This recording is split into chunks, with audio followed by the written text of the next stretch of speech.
যে কোরআনের ৮২ জায়গায় নামাজের কথা বলা আছে, এটা আমাদের প্রচলিত কথা। কি কথা? প্রচলিত। সুতরাং আসলে কথাটা কতটুকু সত্য মিথ্যা, এটা যারা কোরআন হাদিস সম্পর্কে জেনে না জেনে শুধু শুনে শুনে বলে তারাই বলতে পারবে।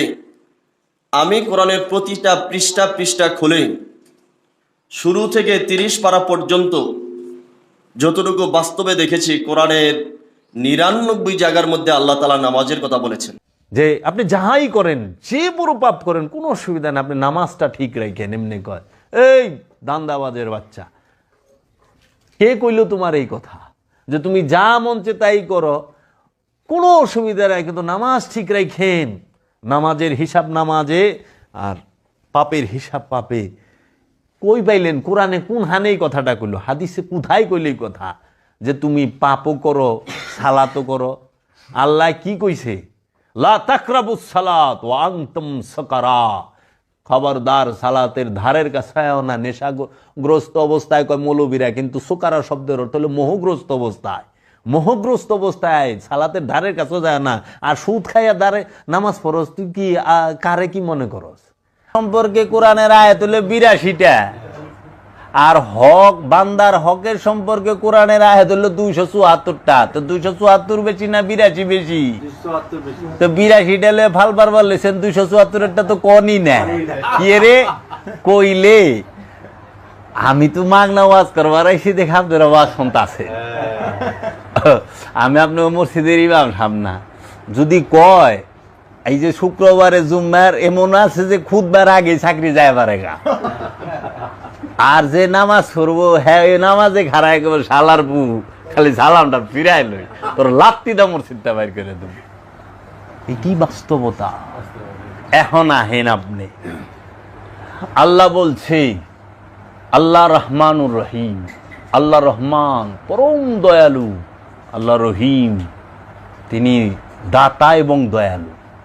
আল্লাহ গফুর ক্ষমাকারী, গফুরুর রহিম, সে ক্ষমার পরে দান করে। এখন বান্দার হক আর আল্লাহর হক, মানে আল্লাহর হক যেটা ৫টা। জীবনে আপনি সালাতই করেন নাই, জীবনে আপনি সালাত কোনোদিন করেন নাই, একদিনও করেন নাই। আপনি কোনোদিন যাকাত দেন নাই, কোনোদিন একটা রোজাও রাখেন নাই, হজও করেন নাই, কুরবানিও করেন নাই, কিন্তু রব্বুল আলামিনের সামনে দাঁড়াইয়া চোখের পানি ছাইড়া দিয়া বলছেন, আল্লাহ আমি জীবনেই করি নাই, আমি ভুল করছি, আমি মাপ চাই, তুমি আমার মাফ করে দাও। আপনি জানেন, ওই যে হাত তুইলে আপনার হৃদয়ের খবরটা তো সে জানে। আল্লাহু সামিউম বাসীর, আল্লাহ সব দেখে, আল্লাহ সব শুনে, আল্লাহ আপনার মাকামে সুদূরের খবর জানে। সে ওই যে আপনি হাত তুলছেন, চোখের পানি ছেড়ে সাথে সাথে মাফ করে দিব।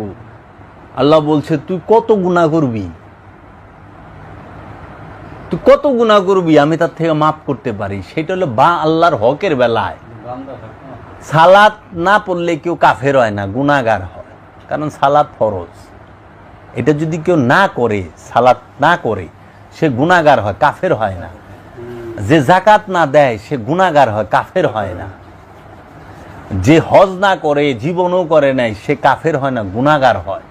তাহলে কাফের হয় কি করলে আর গুনাহগার হয় কি করলে, এইটি সে আগে জানবে না।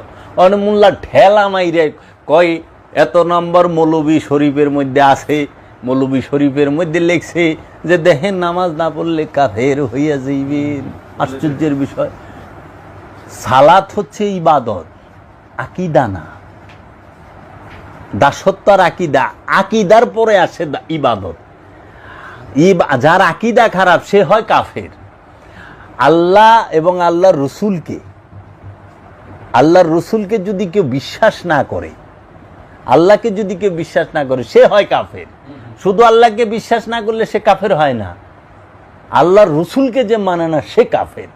আবু জেহেল আল্লাহকে মানত, আবু জেহেল আল্লাহরে যদি না মানত, তাই কাবার গিলাপ ধরে কসম খাটতো কে? প্রতিটা যুদ্ধের আগে কাবার গিলাপ ধরে কসম কাইটা যেত, কাবার ছায়া তলে বয়ে থাকতো, যদি কাবা বিশ্বাসই না করতো। মুহাম্মদ সাল্লাল্লাহু আলাইহি সাল্লামকে রসুল মানে নাই, তারে বাইশটা কইছে, জীবনে রসুল আল্লাহ কয় নাই। তো আবুল আহাব আবু জাহেল কিনা সবটি খোদা মানতো, কিন্তু রসুল মানতো না। এই রসুল না মানার কারণে হয়েছে কাফের, বুঝছেন? এখন আপনি রবের ইবাদত একটাও করেন নাই, রব আপনারে ক্ষমা করবে, কিন্তু আপনি তো রহিম মিয়ার টাকা মাইরা দিছেন। রহিম মিয়া তার আল্লাহ না, বান্দা, বড় কাইস্টা লোক, শেষরা লোক। রহিম সাহেব মাফ করে দেন। জাগা কি আল্লাহর মারছেন? এই যে বাড়ির বাউন্ডারি দিবার যাইয়া এক হাত ঢুকে গেছেন, এটা কি আল্লাহর জায়গা না বান্দার জায়গা? বান্দার আমানত। জায়গা তো আল্লাহর, কিন্তু আমানত তো বান্দার। তো বান্দার আমানত নষ্ট খেয়ানত করবেন আপনারে, বান্দায় না মাফ করলে? আল্লাহ কোরআন বলতেছে সুন্নাতুল্লাহ লা তাবদীলা, আল্লাহর আইনের কোনো পরিবর্তন হয় না। আল্লাহর আইনের পরিবর্তন হয় না। লা তাবদীলা কালিমাতিল্লাহ, আল্লাহর কালামেরও পরিবর্তন হয় না। এখন আপনি বান্দার জাগা মারছেন, বান্দার হক মারছেন, বান্দার রাস্তা আটকাইছেন, বান্দারে হুদাহুদি পিটাইছেন, হাতে একটা লাঠি আছে দেখছেন, হুদাহুদি গোয়ার মধ্যে একটা বাড়িটা দিল, কিচ্ছু না, চিনে না, জানে না, ক্ষমতা আছে, দিই একটা বাড়ি, কারণ আমি পুলিশ, একটা বাড়ি দিয়ে দিলাম, আমার ক্ষমতা আছে না, ও কি করব? বাস গোয়াটা নিজের রেডি রেখে না, আপনারা একটা দিব। বাবা জাহাঙ্গীর কইছে কেউ রে জীবন একটা থাপড় দিস না অন্যায় ভাবে, তাহলে তোর গালটা রেডি রাখিস, এই জন্মেই তোরে থাপড়টা খাওয়াই নিব। যদি এই জন্মে না খাওয়াছে আগামী জন্মে খাওয়াইবো, কিন্তু এটা মিট যাইব না, কারণ হক তো বান্দার হক নষ্ট। প্রতিটা মানুষ ধরা খাইব যায় বান্দার হকে। জান্নাতে যাইবেন না টিন টিন করে মৌলানা সাহেব, এত হস্তা, মোল্লায় দোয়া করলে সব মাপ। আরে মিয়া, আমার বাপেরে মাইরা ফালাইছেন, আমার এতিম করছেন, আমার মায়ের বিধবা করছেন, মোল্লায় দোয়া করবো, হজে গেলেন আল্লাহ মাফ করে দিব, হইল? তাই আল্লাহ জুলুমকার হয়ে গেল না? আমার উপরে তো জুলুম হইল যে আমার বাপেরে নিরপরাধ বাপেরে সে মাইরা ফালাইলো। আমার জীবনটা কষ্টে কষ্টে আমি বড় হইলাম, আমার মা তার জীবন যৌবন নষ্ট হয়ে গেল, আর হ্যাঁ মক্কায় যায় পানি ছেড়ে দিস, আল্লাহ মাফ করে দাও, আল্লাহ মাফ করে দিল। তা আল্লাহ কি সামাদ রইল? আল্লাহ তো জুলুমকার হয়ে গেল গা। অগ ভাষায় আল্লাহ তো জুলুমকার না, আল্লাহ ন্যায় বিচারক। আল্লাহ কি কাহার। এই কাহার রূপ কখন দেখবেন? বান্দার হকের বেলায়। বান্দার হক যখন সে ধরবো, তখন সে হবে কাহার রূপ ধইরা বিচার করব, ন্যায় বিচারে কঠোর। আরেকটা রূপ আল্লাহর আদিল, যিনি সূক্ষ্মতি সূক্ষ্ম বিচারক। এই দুইটা রূপে আল্লাহ বিচার করব বান্দার হকের বেলায়। কি করছো? আমার হকের লেগে কোনো ঠেকা নাই, সব মাপ।